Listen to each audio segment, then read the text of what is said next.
नमस्कार साथियों, स्वागत है आपका मेरे चैनल पे। आशा आप बेहतरीन होंगे, स्वस्थ होंगे। और आपके लिए मैं आज एक इम्पोर्टेंट खबर लेके आया हूँ। एनसीईआरटी की किताब से हटेगा न्यायपालिका में भ्रष्टाचार का पाठ। सुप्रीम कोर्ट का ऑर्डर है। क्या है ऑर्डर, जानते हैं। सुप्रीम कोर्ट ने कहा है, उन्होंने नाराजगी जताते हुए कहा है कि केंद्र सरकार का एनसीईआरटी को अध्याय हटाने का निर्देश दिया है।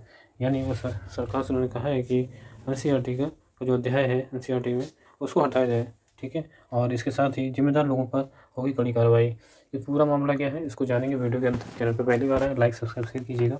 ठीक है, और जानते हैं पूरा मुद्दा क्या है, किस अध्याय को हटाया जा रहा है एनसीईआरटी की किताब से।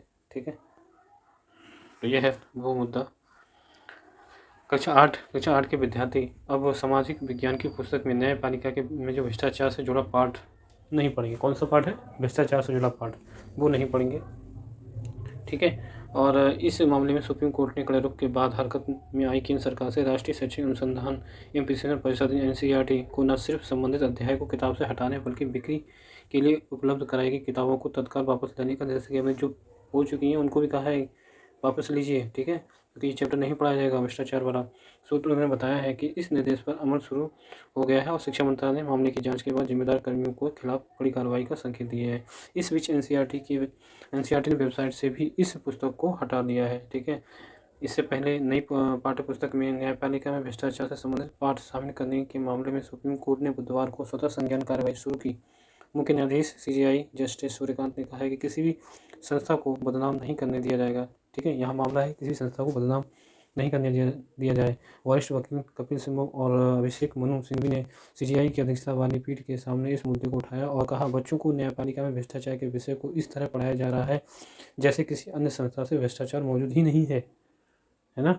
तो उन्होंने कहा है कि नौकरशाही व राजनीति में अन्य को छोड़ दिया गया है और इन क्षेत्रों के बारे में एक भी शब्द नहीं है।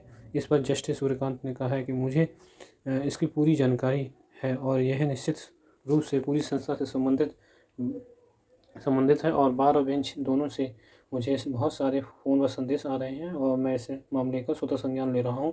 मैं किसी को भी, चाहे वह कितने भी ऊंचे पद पर हो, संस्था को बदनाम नहीं करने दूंगा।